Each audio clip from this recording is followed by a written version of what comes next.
as he joined her. "You certainly do," she replied with a smile, "but it does not follow that the interruption must be unwelcome. I should be sorry indeed, if it were. We were always good friends, and now we are better." "True.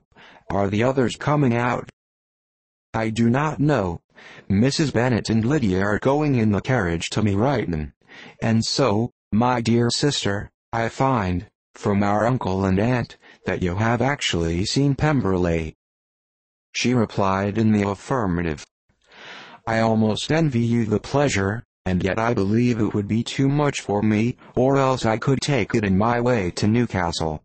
And you saw the old housekeeper, I suppose?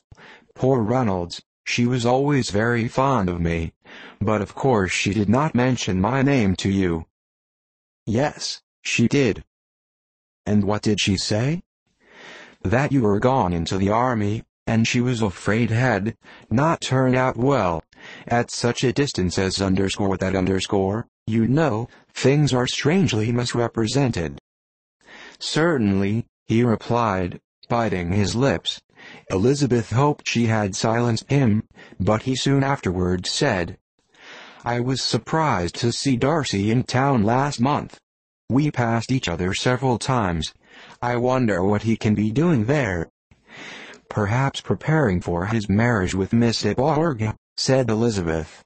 "It must be something particular, to take him there at this time of year." "Undoubtedly. Did you see him while you were at Lambton? I thought I understood from the gardeners that you had." "Yes. He introduced us to his sister." "And do you like her?" "Very much. I have heard, indeed, that she is uncommonly improved within this year or two. When I last saw her, she was not very promising. I am very glad you liked her. I hope she will turn out well." "I dare say she will. She has got over the most trying age." "Did you go by the village of Kimpton?" "I do not recollect that we did. I mention it, because it is the living which I ought to have had. A most delightful place. Excellent parsonage house. It would have suited me in every respect." "How should you have liked making sermons?"